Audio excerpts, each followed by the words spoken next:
Good morning, Year 10, and welcome to the second of these unseen poetry sessions. Thank you to those few people who have already submitted their responses to last week's exam questions. If you remember, those of you who haven't done it yet, it was looking at two poems on the theme of school. The first one was first day at school, from a child's perspective, obviously a very scary experience. And then the second one was from the perspective of the school itself, closing down for the summer holidays. If you look on the screen now, you will see there's a checklist there of things you might consider about your response. Didn't really focus very much on how to write your exam response in last week's session, so I want to do that a little bit more this week, just so that those good ideas that you do have, you are communicating them in such a way that it will get you the marks that you deserve, because sometimes people understand the poems, but they don't always communicate that understanding very well in an exam. So if you look at the checklist there, we've got the first bullet point, which is, well, it's actually a tick, but the first point there is, have you demonstrated a good understanding of the ideas raised in the poem?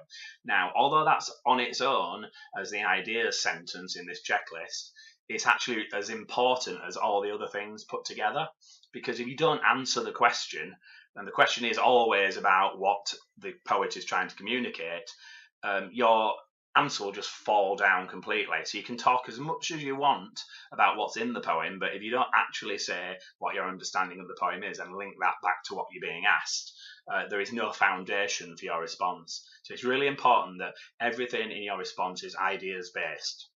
Now, all the other bullet points are about writers' methods. So we've got poet's use of language, the poet's use of structure. Now, both of those are relevant to the way the ideas are communicated. So you need to start thinking about, have I mentioned specifics? Because if you just write about the ideas, but you don't actually quote examples of techniques that are used, and you don't actually make reference to the way the poems are structured to support those ideas, equally, your answer will fall down. So it's a combination of those two things that you need to be doing. So in order to comment on the poet's use of language and the poet's use of structure, you need to use relevant examples. You can't just make reference to them without using direct evidence. So if it's a language point, quote the actual words in the poem. So that's what the fourth of the ticks there is. Have you used relevant examples? If it's a structural point, have you described specifically what you're saying about structure? So, for example, if it's a comment on the number of stanzas or the shape of the poem or the rhyme scheme, have you actually said specifically what the point is that you're using to support what you're saying? Now, the fifth of the ticks there goes back to actually answering the question, because if you just ramble your way through talking about ideas but you don't go back to the focus of the question, you won't get the credit that you need. Now, the sixth bullet point there, sixth tick, written and extended response. Now, I'm always saying it isn't about how much you write. You can have students writing pages and pages and pages, but if they haven't answered the question, they won't get the credit. Equally, you can have a shorter response that is much more concise that will get more credit. However, I think there is a tipping point where you need to have sustained a response. So if you only make 1 point, but it's a brilliant point, you're clearly going to lose marks if you don't have a range of examples in your response. So before you move on to looking at the poems that I set for this week, please look back at your own response and see what you can come up with. Identify what went well, WWW, what have you done well from that checklist, and identify, even better if, EBI, what you can do to improve your response in the future. Just to add a little bit more detail to that, I just want to spend a little bit of time looking at an example mark scheme. So this isn't for the poems we've been looking at, because the pairs of poems that we're looking at in these sessions I've got them from the internet. They're not existing exam papers. But this is an actual mark scheme from the AQA's website. And this is 27.1, which is the first part of the question out of 24 marks. Obviously, of the two, the number of marks available is much more significant for this, only 8 marks for 27.2. They're both important, but this is the most important. You will see the two assessment objectives are separated off there. Assessment objective 1 is about ideas. I don't think it would take a genius to notice there on the screen in the turquoise highlighting, all the bullet points begin with the words ideas about. Now, it's really important that you're answering the question with some sort of interpretation of what you think the poet is trying to do. And that's what the ideas are. It's your interpretation. So it's really important that that foundation is there in your response. If that foundation isn't there and all you do is pick out examples, you're kind of touching on AO2 because you're talking about the methods used by the poet. But if you haven't actually answered the question, all that effort that's going into picking out the examples, it comes to very little. You need to make sure you've made some very definite big idea statements about what you think the poet is saying through this poem. And then in AO2, it's important that you use specifics to support what you're saying. So you will notice in AO2, I've highlighted in the pinky colour the technical things, the writer's terminology, the kind of things you need to be saying. So these are different depending on which poems you've got, but almost certainly voice and perspective is something that you can comment on in every single example. You just need to be able to work out what you think that is. Similarly, tone. Because tone is created by the writer's choice of words and how they're combined, and so you can make some conclusions about the poem based on those three things. But the rest of them may or may not be in the poems that you're given in the exam, and there may be other examples of writers' methods that are used that aren't in this mark scheme here. So we've got direct address, imperatives, imagery, description, simulate, repetition, contrast, dialect, non-standard English. Now, in this particular exam, that's obviously the techniques that were used in the poem for 27.1. You need to talk specifically about using the correct terminology about the methods used. So if you are lacking confidence about the terminology, this is your opportunity to gain that confidence. So if in the course of these lessons there is language that I'm using that you're not familiar with, you need to make sure that you make a note of those things and become familiar with them, because your AO2 mark will be severely affected by a lack of reference to writers' techniques. Now notice also highlighted there in green, use and defects. Now if it just said use, that you would get marks simply for picking out what the techniques were. But the important word there for me is effects, because the effects are all to do with the ideas. So if you identified a particular perspective and you've picked it out and you said, particular technique, and you said that the writer has used this method, but then you don't link it back to what the question's about and make the connections with AO1, you're going to get a lower mark. Simply spotting a metaphor and saying this is a metaphor is great, but if you don't say the effect of this metaphor is to create this and link it back to AO1, your mark will be severely reduced because of that. Now, the final bit of the mark scheme I want to show you, just to illustrate, is 27.2. Now, this is 8 marks that are available for this question, and a lot of students think, oh, it's only 8 marks, I won't bother, but I think actually it is the difference between getting the very top marks. If you are an able student and you don't take full advantage of 8 marks, that could be the difference with you getting your 7, 8s and 9s on this exam.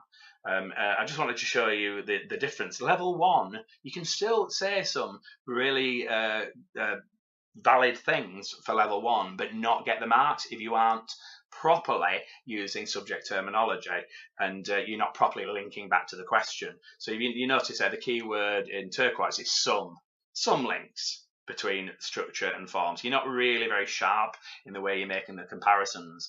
Now, from level 2 upwards, it becomes much sharper. So you notice the phrase subject terminology is used for all 3 of those levels there. So if you simply use subject terminology, but you don't actually develop what you're saying to it with any degree of sophistication, you might get a mark in level 2 between 3 and 4. And again, the key word there is relevant. But by the time you get to level 3, what you're expecting there is something much more effective. And that's the key word there, effective and thoughtful. Again, using structure and form and language and subject terminology there too. Now, at the very top, Level 4, it's being exploratory. In other words, coming up with ideas that show that you're thinking intelligently about the two poems, and you're quite flexible in the way you can see the similarities and differences between them. We've also got the keyword there, judiciously, which means well chosen, as in the word judge. You have judged effectively the examples that you've selected in your response. And obviously, the overall effect of a grade 7 a level 4 mark 7 and 8 response is something that is a very confident response. The final part of the mark scheme is indicative content. Now, this changes depending on which the poems are presented. Now, I did say in last week's session that no answer is necessarily a right answer or a wrong answer, but the examiners will have a list of things that responses it might come up between in the comparison of the two poems. That's not to say that if you've got something that isn't on that list, you won't get the credit for it, because provided you link it to very well chosen examples and your explanation is thorough, you will get the credit too. It does say as well at the top there in bold, examiners are encouraged to reward any valid interpretations. Okay, so just because it's not on this list doesn't mean it's not valid. Okay, so this week we're looking at the two poems that I've set as a homework. So it was a second task. What I asked you to do is to make some notes of the ideas that you might come up with for these two poems. Now, the first step, I'm going to run through it now, which won't surprise you. The first step is always to focus in on the key thing you're being asked about, and so you look at the question. So the question is, in First Love, how does the poet present the speaker's experience of falling in love? Now, like with last week's lesson, I'm going to read the poem, and I want you to pause the video for 5 minutes and have a go at getting some ideas down. Now, you should have done this already for homework, so if you haven't, this is your opportunity to do it now, because I didn't ask you to submit it. But if you're going to get anything from these sessions at all, please have a go, because if you don't, all you'll be doing is each time writing down the ideas that I've come up with, and I want you to know that you can do this independently. So please pause the video for 5 minutes, have a go at looking at just the first question, 27.1. So we're only looking at the poem on the left there, First Love. So I'm going to read it first of all, and then I will ask you to pause the video again. First Love. Falling in love was like falling down the stairs. Each stair had her name on it, and he went bouncing down each one like a tongue-tied lunatic. One day of loving her was an ordinary year. He transformed her into what he wanted, and the scent from her was the best scent in the world. 15 he was. Each night he dreamed of her. Each day he telephoned her. Each day was unfamiliar, scary even, and the fear of her going weighed on him like a stone. And when he could not see her for 2 nights running, it seemed a century had passed. And meeting her and staring at her face, he knew he would feel as he did forever, hopelessly in love, sick with it, and not even knowing her second name yet. It was the first time, the best time, a time that would last forever, because it was new, because he was ignorant it could ever end. It was endless.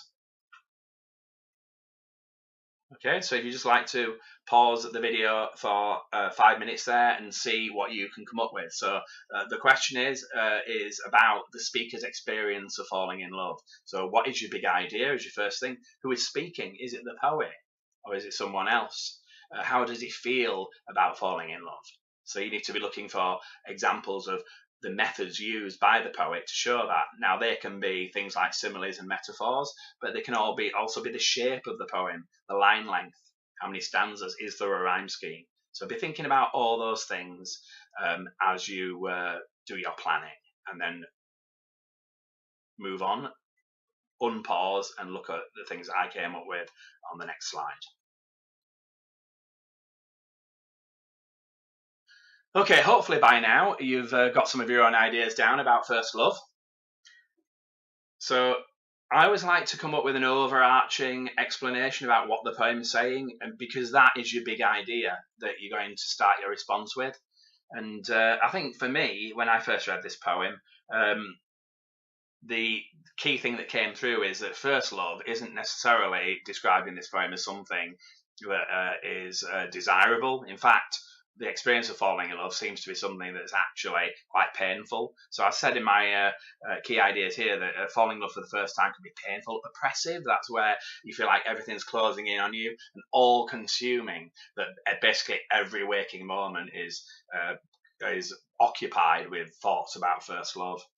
The other thing that came through for me about this is that there is a gap between what the speaker in the poem feels and what the person who is falling in love for the first time feels. And I think in some ways, the poet's probably describing his own feelings as a 15-year-old boy, and that his feelings as an adult are quite different. So as you get older, that you realise that actually the feelings you felt then as a 15-year-old, even though you remember them, there are things that you're a little bit naive about. And that's why I've said, as one gets older, experience shows that feelings don't always last. So it's the perspective is a little bit unusual because we're getting in the first line this idea of a personal experience, but he doesn't use the word I. He uses this passive tense. Falling in love was like falling down the stairs, and it makes it feel like he's talking about his own experience. But then it shifts because he uses the word he in line 3. And he went bouncing down each one like a tongue-tied lunatic. But I actually think that he is probably him, and what he's trying to show is that this is his younger self that he kind of feels a little bit distant from now, because now he realizes that love is something different, because the poem is, after all, called First Love. So the perspective is unusual as well. I haven't really mentioned about tone there, but it's certainly not a humorous poem, which obviously when we come to compare it with the second poem, you could comment on that. It's almost like he feels a kind of sympathy or empathy, probably more sympathy for his 15-year-old self and how that first love consumed his life. There's a little bit of kind of sadness about what he had to go through, I think. Now, I've identified some methods, because you can't spend your whole time talking about what you think the poem might be about without looking at the methods. So if you actually stuck and you haven't come up with any of the things I've said, go straight into actually looking at the words that the writer has used, and that will help you to unlock some of what you think it might be about. So I've done exactly that. So number one, similes. If you look at those two similes that I've highlighted, we've got, it's like falling down the stairs, and he describes himself like, or the boy, like a tongue-tied lunatic. Now, I don't think either of those things are something that sound very positive. So if love is like falling down the stairs, that simile suggests something that's very painful, and that it's a series of painful moments, because every step you hit, there's another bit of pain. So it's quite a flexible metaphor in that it talks about more than one moment, because each stair is a little bit of hurt that love can bring about. Similarly, like a tongue-tied lunatic, I think that very effectively sums up the feeling that someone has where they can't communicate their emotions and the true depth of their feelings to the person that's the object of their affection.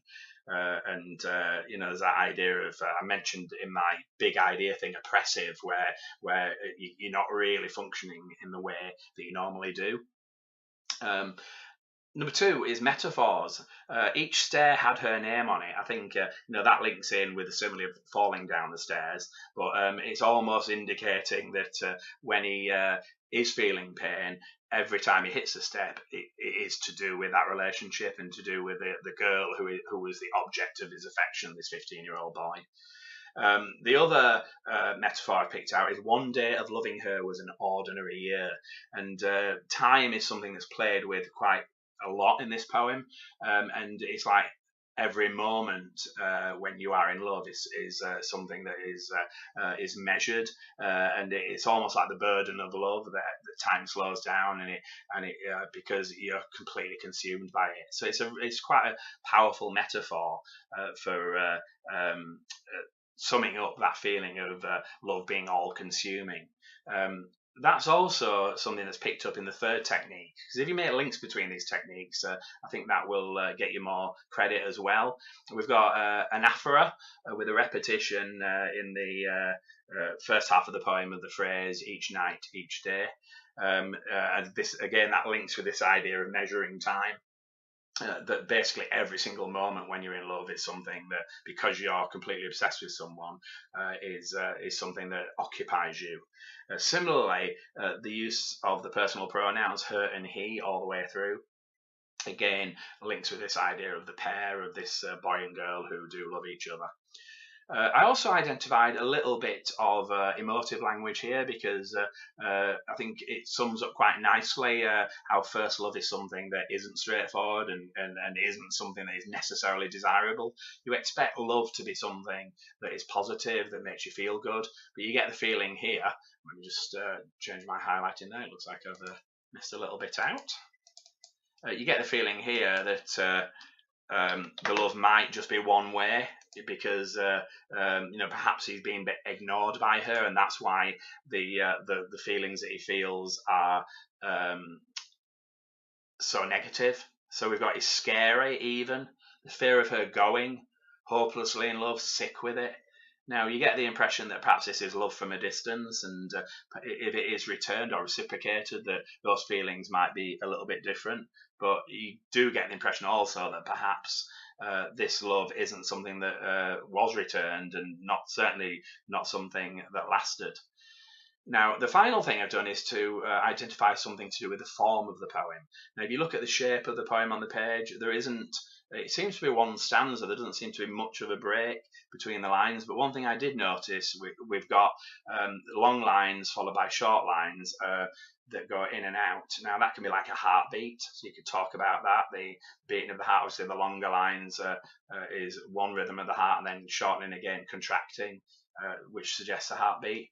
The other thing I noticed about the shape of the poem, we've got kind of increasing heart shape. So the first two pairs of lines are quite obviously small, and then it broadens out. So we've got more longer lines and fewer shorter lines, and the shape of those mimics the shape of the heart. And it's a traditional heart shape as well, because obviously the heart biologically isn't shaped like a heart that people draw when they're talking about loving someone. That's much more symmetrical, and the poem here looks like a symmetrical heart shape, which is almost unrealistic.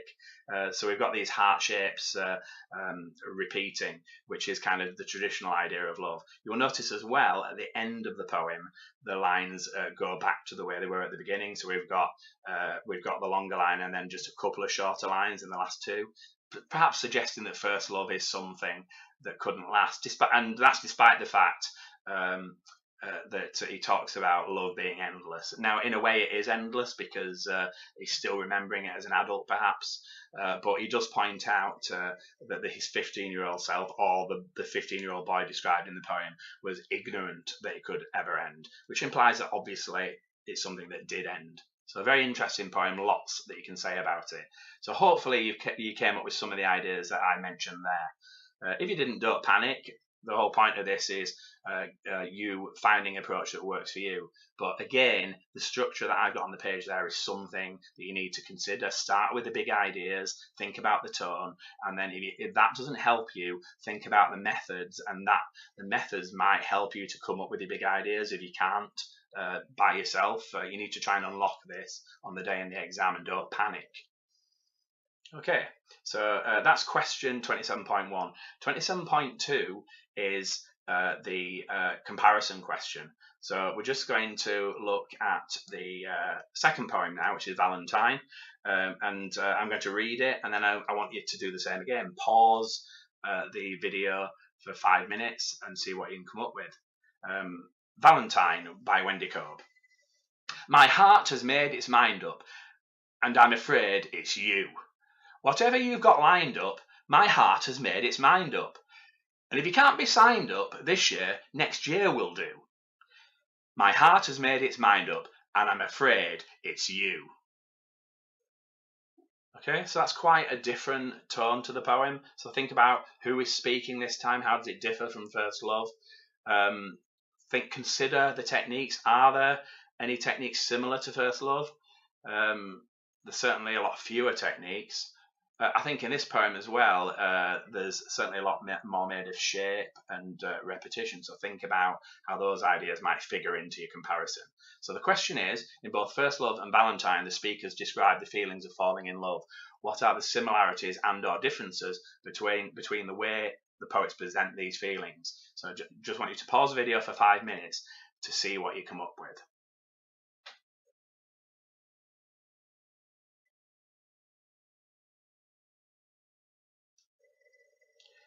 Okay, hopefully by now you've had the chance to come up with your ideas about the poem Valentine. Um, it's a funny poem, really, isn't it? It's quite short, and I think the tone of it is quite different from the first poem. It seems to be written from the perspective of the voice in the poem because the word "my" is used, whereas in the other poem it talks about the boy in a more distant way and uses personal pronoun he. So this seems to be much more personal in that it's somebody talking about their own feelings. Now, I think the thing that came out for me mostly in this poem is this idea of love not being a rational choice and it operating independently of reason. Now, the reason I focus in on that is we've got this personification of the heart almost as an independent being from the person themselves. So we've got my heart has made its mind up, which is repeated all the way through the poem. Now, I think the tone of it is quite comic. It's not a serious poem. It's about the irrationality of love, that it's not something that you can control. And I think the poet is being quite light-hearted in telling the person that who they've fallen in love with that they can wait a year before they actually get together. So there is definitely, I think, a kind of light-hearted tone about it. So you need to unlock what you think that poem is about. But remember, this question for 8 marks is a comparison. So it's much better if you don't just talk loads about that poem on its own and then just tag on comparisons at the end. It's much better if you can find the comparisons as you're going along. So I've used some points of comparison here in my notes. So see if you came up with similar ones. Now, the perspectives I talked about already are quite different. So Valentine is a first person. It's a present tense. My heart has made its mind up. It is you. I'm afraid it's you. So it's very immediate. Whereas First Love is quite distanced. So if he is the boy in the poem, he's talking about himself quite a number of years ago. So that narrative perspective is quite different as well. So that's always a comparison that can get you easy marks. Think about the point of view and the perspective and how the impact they have on the reader is quite different, and you can get some credit for that. Tone as well is a key part of both of the poems, because the tone, I think, of the first poem is very much kind of empathetic to the sufferings of this poor boy, whereas the tone of this I think is quite humorous. And I think the thing that makes me think it's humorous, not just the repetition of my heart's made its mind up, is that line, if you can't be signed up this year, next year will do, which kind of makes love seem something that isn't about kind of emotion and love, but also almost like a business deal, especially with the use of the verb there, signed up, almost like doing a contract or signing a football player to your team. Which I think is quite humorous. I think the other thing that I've not written it on the screen there, but the other thing that made me think of it being humorous is the repetition of "I'm afraid it's you," almost like it's a regretful thing. And you would think a poem called Valentine shouldn't have any regret in it at all. So that tone is definitely something that is the opposite of what you would expect. That choice of words, sorry, is definitely something the opposite of something you would expect in a poem about love. There are some similar techniques. Anaphora is used in both poems. Right the way through this poem, with that repetition of the phrase, my heart has made its mind up. It's basically used to emphasize the persistence of love. I think the other thing you can make a comparison of is the use of emotive language. Certainly, of the two poems, First Love, the emotions seem to be much more extreme. There's very much an emphasis on the trauma that the boy in the poem goes through. I've just put a couple of examples there on the screen. It's described as scary, the fear of losing her, the fear of her going.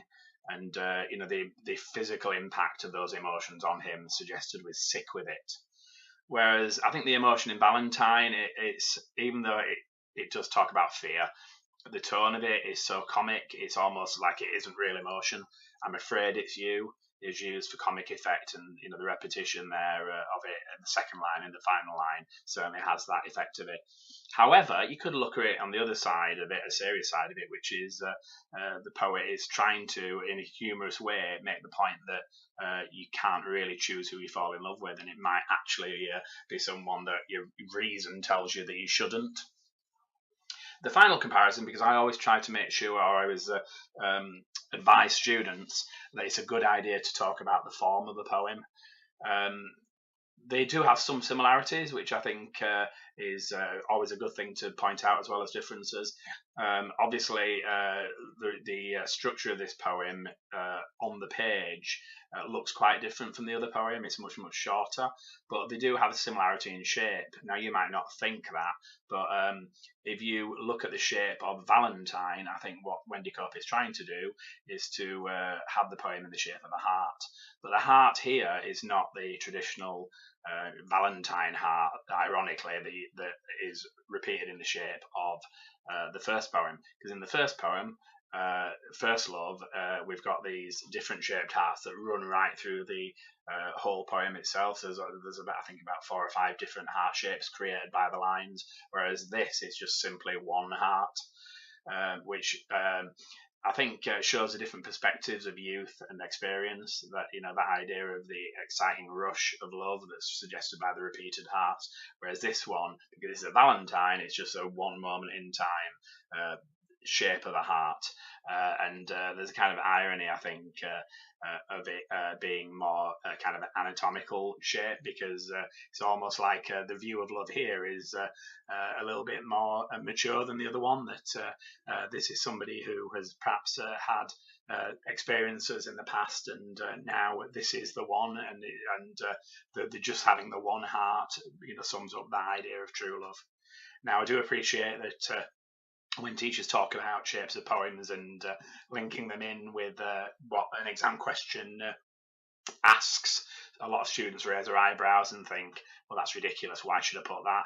My response to that would be that, if you're looking at the very highest levels on the mark scheme, exploratory is a word that is used. And even if your heart isn't behind some of the ideas you're coming up with, if it works and it's actually an original idea, it may be the difference between getting a grade 7 and getting a grade 9. So I really do take on board some of these more creative suggestions, even if you're a little bit cynical about how accurate they actually are. Okay, so that is the comparison of the two poems, First Love and Valentine. So that is your 8-mark response. Obviously, to get 8 marks, there's a lot there that I've talked about, and you wouldn't have the time in the exam to cover them all.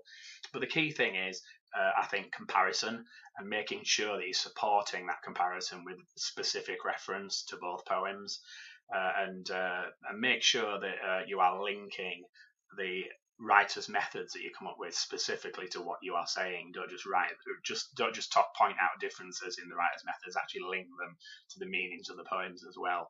Otherwise, you might not get the very top mark that I'm sure most of you are capable of getting.